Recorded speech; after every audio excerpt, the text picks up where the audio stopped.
세계에서 가장 치열하다고 소문난 이 한국의 교육 시스템, 여기에 인공지능, 바로 AI라는 거대한 파도가 밀려오고 있습니다. 이게 과연 우리 교육의 고질적인 문제들을 해결해줄 구원투수가 될까요? 아니면 오히려 완전히 새로운 위기를 몰고 올까요? 오늘 이 이야기 한번 깊게 들어가 보겠습니다. 이야기를 시작하기 전에 이 문장 한번 보시죠. 수십 년 전에 미래학자 엘빈 토플러가 했던 말인데요.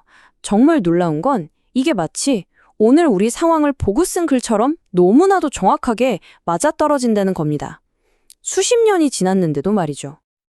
네, 바로 이겁니다. 이게 바로 오늘 우리가 파고들어야 할 핵심 질문이죠. AI가 우리 교육의 오래된 숙제를 풀어줄 해결책이 될 것인가? 아니면 학생들에게 더 복잡하고 새로운 문제를 던져주는 존재가 될 것인가? 양면성을 다 봐야 합니다. 자, 그럼 먼저 지금 우리 교육이 어떤 위기에 처했는지부터 한번 짚어보죠. 한마디로 지금의 교육 시스템은 이미 사라져버린 세상을 위해 만들어졌다는 겁니다. 열심히 외우고 성실하게 문제 풀면 성공하던 시대. 그 시대에 맞춰진 교육이 AI 시대와는 완전히 어긋나고 있다는 거죠. 네, 바로 이 지점입니다. 예전에 통했던 성공 공식, 그러니까 열심히 공부하고 말 잘 들으면 성공한다는 그 공식이 이제는 완전히 깨져버렸어요. 모범생의 기준 자체가 흔들리니까 학생들은 물론이고 학부모님들까지 다들 대체 뭘 어떻게 해야 하나 길을 잃고 혼란스러워하는 거죠. 좋습니다. 그럼 이제 좀 밝은 쪽을 한번 볼까요? AI가 이런 문제들을 해결할 혁신적인 대안으로 어떻게 떠오르고 있는지 그 가능성을 한번 살펴보겠습니다. 이 비교 정말 와닿지 않나요? 이것도 몰라? 하면서 화내는 사람 대신에 AI는 학생이 완벽하게 이해할 때까지 정말 100번이고 1000번이고 지치지 않고 설명해 줍니다. 감정 소모가 전혀 없죠? 이게 바로 AI 교사의 가장 강력한 장점, 무한한 인내심입니다. 장점을 좀 더 볼까요? 일단 24시간 언제 어디서든 나만의 선생님이 옆에 있는 셈이죠. 그리고 나한테 딱 맞는 학습 계획을 짜주고 특히 영어 같은 사교육비 부담을 확 줄여줄 수도 했습니다. 심지어는 한국 교육의 가장 큰 문제인 이 입시 경쟁의 고리를 끊어낼 수도 있지 않을까 하는 기대감까지 나오고 있어요. 정말 대단하죠? 하지만 말이죠. 이야기가 여기서 확 바뀝니다. 모두에게 평등한 기회를 줄 것 같았던 AI가 어쩌면 완전히 새로운, 더 넘기 힘든 장벽을 만들고 있는 건 아닐까요? 초기 데이터들이 좀 심상치 않은 경고를 보내오고 있습니다. 이 새로운 격차, 그 첫 번째 신호탄은 바로 지역입니다. 이 그래프를 보면 도시 학생들과 농어촌 학생들 사이에 AI를 활용하는 능력에서부터 이미 상당한 차이가 벌어지고 있다는 걸 알 수 있습니다. 그리고 이 56%라는 숫자, 이게 뭘 의미하냐면요. 바로 미래의 소득 격차입니다. AI를 잘 쓰는 사람과 못 쓰는 사람 사이에 소득이 무려 56%나 차이 날 수 있다는 분석이에요. 이게 정말 먼 미래의 이야기일까요? 이 불평등은 그냥 생기는 게 아닙니다. 딱 3단계로 이어져요.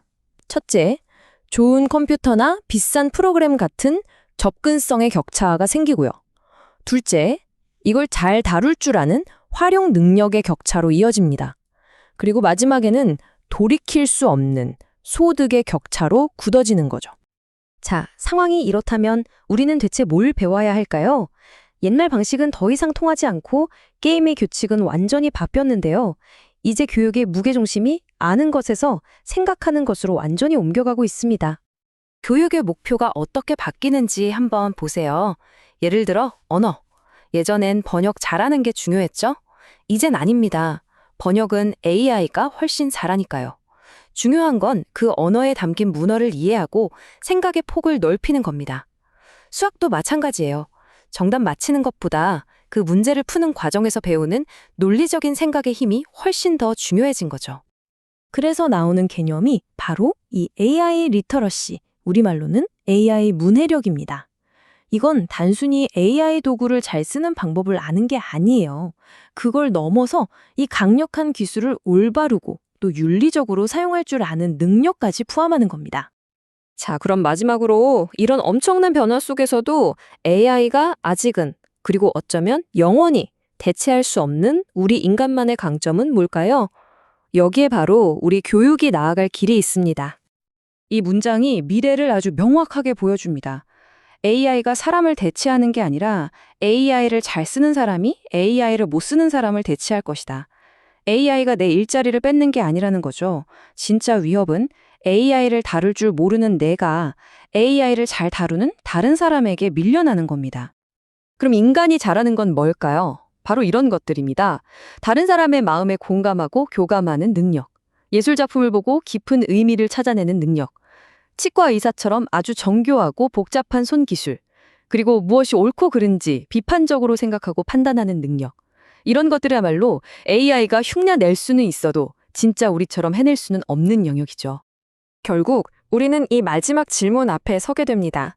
AI를 쓰는 사람이 쓰지 않는 사람을 대체하는 이 새로운 시대에 우리는 과연 어떻게 우리 아이들 모두를 위해 미래를 준비해야 할까요?